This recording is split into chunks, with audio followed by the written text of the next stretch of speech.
मौत एक ऐसी हकीकत है जिसे सब मानते हैं, लेकिन हम इसके बारे में ना तो बात करना चाहते हैं और ना कुछ सुनना चाहते हैं।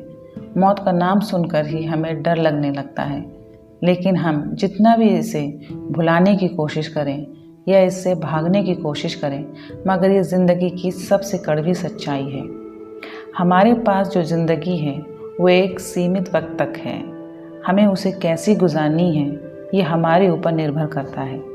लेकिन हम में से कई लोग अपनी पूरी ज़िंदगी लड़ाई झगड़े और एक दूसरे को नीचा दिखाने में ही गुजार देते हैं, क्योंकि इंसान बुराई से तो मुकाबला कर लेता है कि उसने मेरे साथ इतना बुरा किया तो मैं भी उसके साथ उससे ज़्यादा बुरा करके दिखाऊंगा।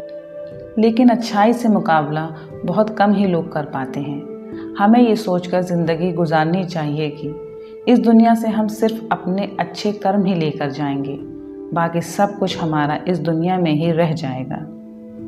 आइए हम भी अपनी ज़िंदगी में इस कहानी से कुछ सीख लेते हैं। एक आदमी ने एक बूढ़े व्यक्ति से पूछा, बाबा जी, आप हमेशा खुश रहते हैं, अगर कोई आपके साथ कुछ गलत भी करता है तो आप उसे कुछ नहीं कहते।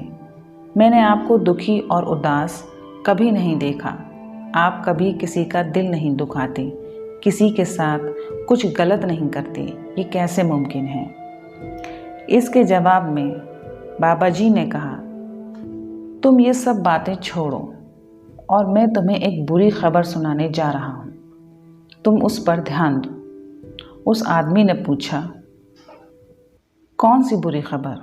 बाबा जी बोले, मुझे लगता है तुम्हारा आखिरी वक्त आ चुका है और तुम्हारे पास सिर्फ 24 घंटे बाकी रह गए हैं, फिर तुम मर जाओगे। बाबा जी के मुंह से ये बात सुनकर उसके पैरों तले ज़मीन खिसक गई। वो थर थर काँपने लगा और रोने लगा। जब उसे पता चला कि उसके पास सिर्फ एक दिन बचा है तो उसने जिस जिस का भी दिल दुखाया था सबसे माफ़ी मांग ली।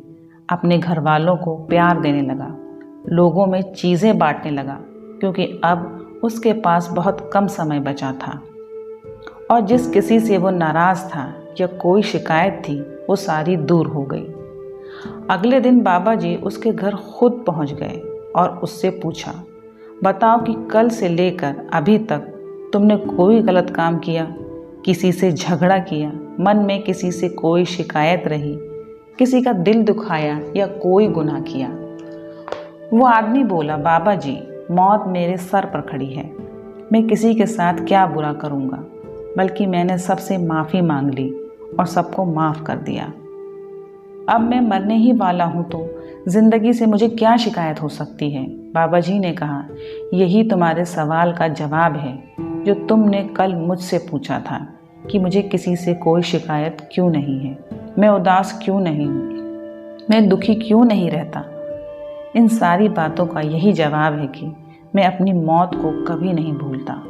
मुझे ये हमेशा याद रहता है कि मैं इस दुनिया में हमेशा नहीं रहूँगा।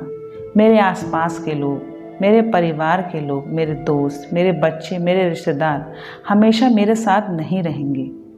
मैं यहाँ कुछ समय के लिए ही आया हूँ और एक दिन मेरी मौत मेरा जीवन छीन लेगी। तो जो भी वक्त मेरे पास बचा है वो मैं रोने में, दुखी रहने में, शिकायत करने में, लोगों के साथ बुरा बर्ताव करने में क्यों ख़त्म करूँ? ज़िंदगी में जो भी वक्त मेरे पास बचा है उसे मैं खुश होकर गुजारूँ। मैं अपने वक्त से खुद को और दूसरे लोगों को ज़्यादा से ज़्यादा खुशियाँ दे सकूँ। काश हमें भी ये एहसास हो जाए कि ये जो ज़िंदगी हमें मिली है वे हमें हमेशा के लिए नहीं मिली है। जैसे हर एक चीज़ की एक्सपायरी डेट होती है, वैसे ही हमारे शरीर की भी एक्सपायरी डेट होती है और एक दिन हमें इस दुनिया को छोड़कर ज़रूर जाना है। इसलिए इस दुनिया में हमारे पास जितना भी वक्त है उसमें हम खुद खुश रहना सीख लें और दूसरों में खुशियाँ बांटें।